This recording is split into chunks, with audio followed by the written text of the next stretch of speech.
ആചാരം തെറ്റിക്കാതെ ഏകാദശി നാളിൽ വില്ലോദരിനാഥന് മുന്നിൽ കുംഭാര സേവകരുടെ കാവേറ്റം. കൈകളിൽ ജ്വലിക്കുന്ന തീപ്പന്തങ്ങൾ, നാവിൽ ഹരിനാമ കീർത്തനം. ഉടുക്കുവാദ്യത്തിന്റെ അകമ്പടിയോടെ അരമണയും കാൽച്ചിലമ്പും അണിഞ്ഞ് കേരളത്തിലെ കുംഭാര സമുദായക്കാർ ഏകാദശി നാളിൽ വില്ലാതിനാഥ ക്ഷേത്രത്തിൽ കാവേറി. ഉദയസൂര്യനെ സാക്ഷിയാക്കി നീളാനദിയിലെ പ്രത്യേക പൂജകൾക്ക് ശേഷം അലങ്കരിച്ച ലക്ഷ്മി കുംഭവും പീലി തലപ്പാവും തീപ്പന്തങ്ങളുമായി വില്ലാതിനാഥ ക്ഷേത്രത്തിന്റെ വടക്കേ നടയിലൂടെയാണ് കുംഭാര സേവകർ ക്ഷേത്ര പ്രവേശനം ചെയ്യുക. വില്ലാതിനാഥ ക്ഷേത്രത്തിനകത്ത് പൂജ ചെയ്യുവാൻ അധികാരമുള്ള മറ്റൊരു സമുദായം കൂടിയാണ് കുംഭാര സമുദായം. ഹനുമാന്റെ ലങ്കാദഹനത്തെ ആസ്പദമാക്കിയാണ് അഗ്നിജ്വലിക്കുന്ന തീപ്പന്തങ്ങളുമായി ഇവർ കാവേറുന്നതെന്നാണ് ഒരു വിശ്വാസം.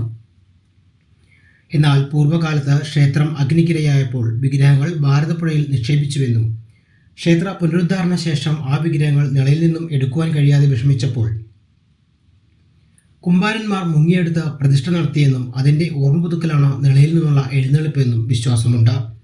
ഏകാദശി നാളിൽ കേരളത്തിലെ അങ്ങോളം ഇങ്ങോളമുള്ള കുംഭാര സമുദായ അംഗങ്ങൾ വില്ലാതിനാഥനെ വണങ്ങാനെത്തുന്നു എന്നതും ഏകാദശി നാളിന്റെ പ്രത്യേകതയാണ്.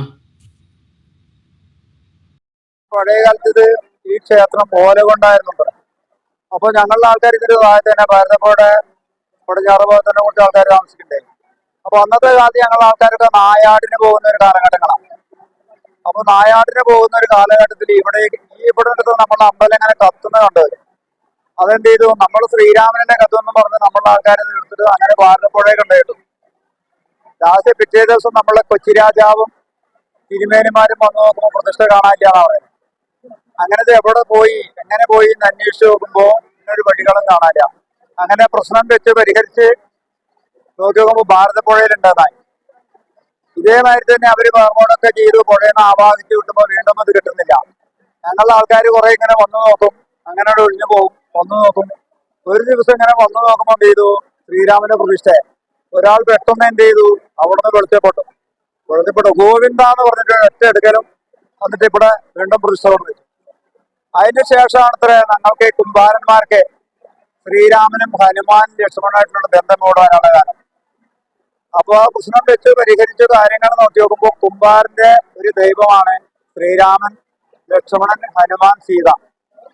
അങ്ങനെയാണ് വീണ്ടും ഞങ്ങൾ ഒരു ദിവസം ഞങ്ങളെ പൂർവ്വന്മാര് പന്തേര് വന്ന് നോക്കുമ്പോൾ വീണ്ടും അവിടെ വരണ്ട, നിങ്ങളെ വരണ്ടാന്ന് പറഞ്ഞു. വരണ്ടാന്ന് പറഞ്ഞ് ഒഴിവാക്കി. വീണ്ടും അവരെന്ത് ചെയ്തു, പ്രശ്നം വെച്ച് നോക്കുമ്പോൾ നമുക്കൊരു അടിമയുണ്ടെന്ന് വിചാരിച്ചു, ശ്രീരാമനായിട്ട് ഒരു ബന്ധം. അങ്ങനെയാണ് ഞങ്ങൾ ശ്രീരാമനായിട്ടുള്ള ഒരു ബന്ധം വരാനും ഇവിടെ വന്നിട്ട് ഇത് കൊണ്ടു നടത്താനും പിന്നെ ഞങ്ങൾക്ക് കൊല്ലം വരാനുള്ള അനുമതികളായി ഇവിടെ. അങ്ങനെയാണ് ശ്രീരാമനായിട്ട് ഞങ്ങളൊരു ബന്ധം തുടങ്ങാനുള്ള കാരണം. ഈ കുംഭാരന്മാരാണ് ഞങ്ങൾ. ശരിക്കും പറയുന്നത് കുംഭാരൻ കൊശവൻ, കുംഭം നിർമ്മിക്കുന്നവൻ കുംഭാരൻ, കുടമുണ്ടാക്കുന്നവൻ കൊശവനുമാണ്. ഇങ്ങനെയാണ് ഞങ്ങൾ ഈ ശ്രീരാമനായിട്ട് ബന്ധപ്പെടാനുള്ള കാരണം.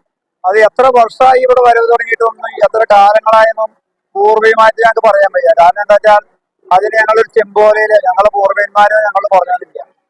ഇപ്പോ അത് കൂടുതലായിട്ട് ഇങ്ങനെ വരാന്നുള്ള ബന്ധത്തിൽ മാത്രമുള്ള കൂടുതൽ. ഇനിയിപ്പോ അതിന്റെ പൂർണ്ണ ചരിത്രം എന്താണെന്ന് വെച്ച് കഴിഞ്ഞാൽ ഞങ്ങളെ കൊണ്ടു നടക്കുന്ന ശ്രീരാമനും ഞങ്ങൾ കൊണ്ടു നടക്കുന്ന ദൈവം അതായത് മഹാവിഷ്ണു ഒന്നെന്നെയാണ്.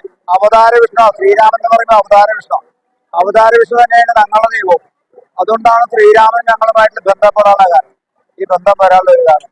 അത് ഒരിക്കലും ഞങ്ങൾക്ക് അതിനോടനുബന്ധിക്കാനും അത് ധിക്കരിക്കാനും ഇനി ഒരു കാലത്തും ഞങ്ങൾ പോവില്ല. കാരണം കുറെ കാലങ്ങൾ കഴിഞ്ഞപ്പോൾ ഇനി നിങ്ങൾ വരണ്ട, ഇനി നിങ്ങൾക്ക് ഇവിടെ വരാൻ പറ്റില്ലാന്നും നിങ്ങൾ വരണ്ടെന്നും. എന്താ വെച്ചാൽ ഞങ്ങൾ ഈ എണ്ണമെഴുക്കും വൃത്തിയില്ലാതെ അല്ലേ വരുന്നത്. അങ്ങനെ വീണ്ടും ഒരു കാലഘട്ടത്തിൽ ചെറിയൊരു ബന്ധത്തിരിക്കണ്ടേ, വീണ്ടും ഇവിടുന്ന് പ്രശ്നം വെച്ച് നോക്കുമ്പോൾ നമ്മളില്ലാതെ ഇവിടെ നടക്കില്ല. അതാണത്ര ഞങ്ങളുടെ ബന്ധം പറയുന്നത്. ഇങ്ങനെയാണ് ഞങ്ങൾ ഇവിടെ വരാനും ഇവിടെ വന്ന് ചേരാനും ഇവിടെ വന്ന് എത്തിക്കാനുള്ള ഒരു കാരണം ശ്രീരാമന് വേണ്ടി. അപ്പൊ അത്രയും ആത്മാർത്ഥത്തോടു കൂടിയിട്ടാണ് ഞങ്ങൾ 7 ദിവസം വ്രതം എടുക്കാതെ ഞങ്ങൾ ഇങ്ങോട്ട് വരില്ല. ഒരിക്കലും എല്ലാവരും രാവിലെ കുളിച്ചു തൊഴുത് നമ്മളെ വ്രതങ്ങളൊന്നും ഇല്ലാതാണ് വരുന്നത്. ഞങ്ങൾക്ക് ഏറ്റവും കുറവാണ് 7 ദിവസം ശ്രീരാമനുമായിട്ടുള്ള ബന്ധം.